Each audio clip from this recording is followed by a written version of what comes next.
Hello everyone, Kevin Coyle, John Finley, November 2017 market update. So here we are. We've been talking about, for the last 3 or 4 updates, looking for earnings to support continued advances in stock prices. Finally, in the last 6 months, we've seen some of that. We have, and the good news is that there's real growth happening, not just in the U.S., but around the world. So we've got 3% on GDP last quarter, 3.8% around the world. That's good news, and especially for companies in the U.S. that have a big international exposure, their earnings are growing at 13%.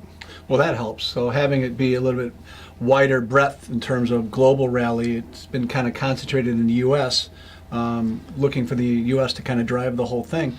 The other issue, though, which we have to continue to think about is the Federal Reserve is still trying to raise rates. They're trying to get their policy artillery back in the fold, if you will.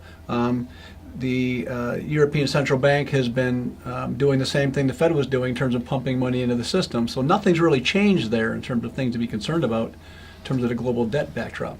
Right, and debt is a big overhang. The U.S., for example, if you add up all the debt, public and private, you've got $41 trillion. That's a lot. That's going to potentially drag on economies, developed economies, for sure. But the Fed is still accommodative, even though they're trying to raise rates. And that's normally inflationary when you think about it, right, when you're pumping money into the system. But the interest rates are still in the long end of the curve are still flat. Mm-hmm. So the bond market's not seeing the growth that maybe that the stock market's seeing. Right, and plus the fact that we don't see inflation either yet. But that is a concern. Even though the Fed's raising the short end, what we're getting instead is the flattening yield curve. Well, so we were talking in earlier market commentaries about how it was kind of the only game in town and stocks were going up because there was nowhere else to get a yield, what have you. That's stretched valuations. If you look at the rally that we've had over the last 10 years, a good component, over 40% of it, has purely been increase in PE multiples, correct? That's right. And it's one segment of the market, not just U.S., but around the globe. It's large cap growth companies dominated by tech names.